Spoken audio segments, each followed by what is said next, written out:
এইভাবে egg chicken roll বানালে দোকানের স্বাদকেও হার মানাবে। তাই ঝটপট বানিয়ে ফেলুন একদম দোকানের মতো বা রেস্টুরেন্টের মতো এগ চিকেন রোলের এই দুর্দান্ত রেসিপিটি। তাহলে চলুন শুরু করি।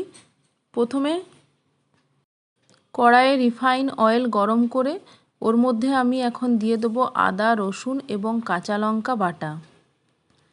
আদা, রসুন, কাঁচা লঙ্কা বাটা দিয়ে ভালো করে একটু ভেজে নেব। এরপর সেদ্ধ করে রাখা চিকেনটা এর মধ্যে দিয়ে দেব। চিকেনটা দেওয়ার পর খুব ভালো করে উল্টে পাল্টে ভেজে নেব যাতে চিকেনের সাথে মশলাটা মিশে যায়। এরপর দিয়ে দিলাম নুন, দিয়ে দেব হলুদ গুঁড়ো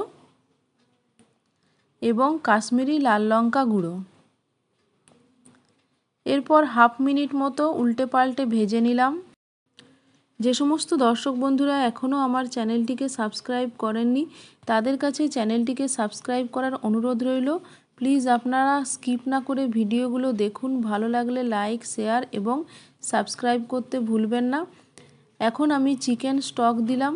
চিকেন স্টক দিয়ে এটা 5 মিনিট মতো রান্না করে নেব। ফেসবুকের দর্শক বন্ধুরা আপনারা স্কিপ না করে ভিডিওগুলো দেখুন। ভালো লাগলে লাইক, শেয়ার এবং পেজটিকে ফলো করার অনুরোধ রইল। এখন আমি দিয়ে দিলাম রোস্টেড জিরে গুঁড়ো অর্থাৎ ভাজা মশলা। এরপর দিয়ে দিলাম শেজওয়ান সস। এটা দিলে চিকেনের স্বাদটা হয় দুর্দান্ত। এরপর আমি দিয়ে দেবো টমেটো কেচাপ বা টমেটো সস। টমেটো সস দেওয়া হয়ে গেল। এখন আমি এর মধ্যে দিয়ে দেবো চিলি সস। এরপর আমি ভেজিটেবল দেবো, দিয়ে দেবো গাজর এবং ক্যাপসিকাম। আপনারা চাইলে গাজরটা স্কিপ করতে পারেন, তবে আমি এখানে গাজরটা দিয়েছি। গাজর এবং ক্যাপসিকাম দেওয়ার পর খুব বেশি ভাজার দরকার নেই, হাফ মিনিট মতো ভেজে নিলেই তৈরি হয়ে যাবে। এরপর ওপর থেকে আমি বেশ খানিকটা পেঁয়াজ কুচি এর মধ্যে ছড়িয়ে দেবো।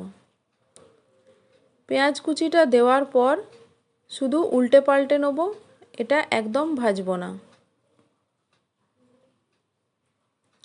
ব্যাস, এগ চিকেন রোলের জন্য পুরটা তৈরি হয়ে গেল। এইভাবে চিকেনের পুরটা বানিয়ে দেখুন, দুর্দান্ত লাগে। এই চিকেনের পুরটা তবে রুটি পরোটার সাথেও কিন্তু দুর্দান্ত লাগবে। এ প্রসঙ্গে উল্লেখযোগ্য যে আমি এখানে ময়দা ব্যবহার করিনি, আটা দিয়েই রোলটা বানিয়েছি। আপনারা চাইলে এখানে ময়দা দিয়েও রোলটা বানাতে পারেন। ময়দা দিয়েই রোলটা হয়, তবে আমি এখানে বাড়িতে বানিয়েছি বলে এটা আটা দিয়ে বানিয়েছি। এখন আমি গোল রুটির মতন বেলে নিলাম।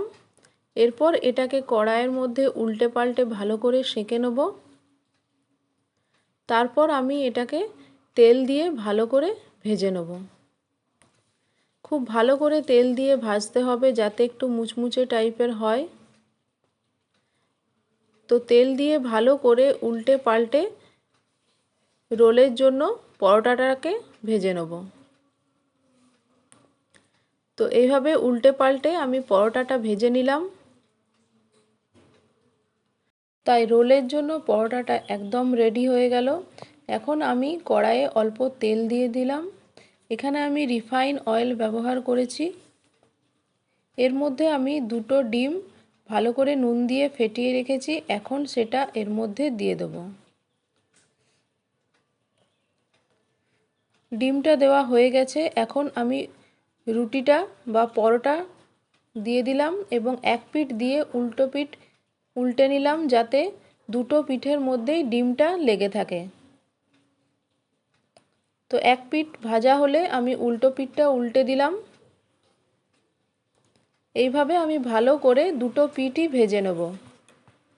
ব্যাস, তৈরি হয়ে গেল।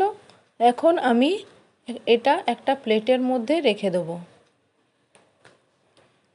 তো প্লেটের মধ্যে আমি এখন এটাকে রেখে দিলাম। এরপর রোলটা তৈরি করব। প্রথমেই আমি এর মধ্যে চিকেনের যে পুরটা বানিয়েছিলাম সেটা এর মধ্যে দিয়ে দেব। চিকেনের পুরটা ভালো করে দেওয়ার পর গাজর এবং ক্যাপসিকামগুলো এর মধ্যে দিয়ে দেব যাতে ভেজিটেবলগুলো এর মধ্যে থাকে।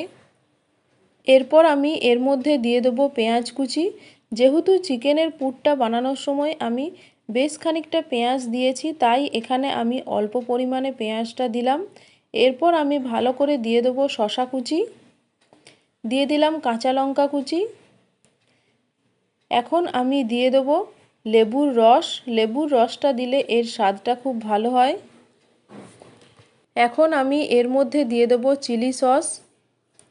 চিলি সসটা আপনারা ঝাল অনুযায়ী দিতে পারেন।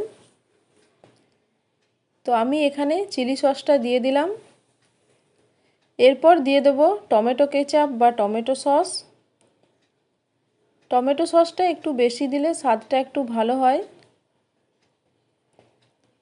এখন আমি এর মধ্যে দিয়ে দেবো অল্প পরিমাণে মেয়োনিজ। আপনারা চাইলে মেয়োনিজটা দিতেও পারেন অথবা নাও দিতে পারেন। এবার আমি একটি পেপারের সাহায্যে এটিকে ফোল্ড করে নেব। তো তৈরি হয়ে গেল একদম দোকানের মতো এগ চিকেন রোলের এই দুর্দান্ত রেসিপিটি। ভালো লাগলে লাইক, শেয়ার এবং সাবস্ক্রাইব করতে ভুলবেন না। আবার অন্য একটি রেসিপি নিয়ে আপনাদের সামনে চলে আসব। আপনারা সবাই ভালো থাকবেন, সুস্থ থাকবেন। ফেসবুকের বন্ধুরা প্লিজ স্কিপ না করে ভিডিওটি দেখবেন এবং পেজটিকে ফলো করে দেবেন।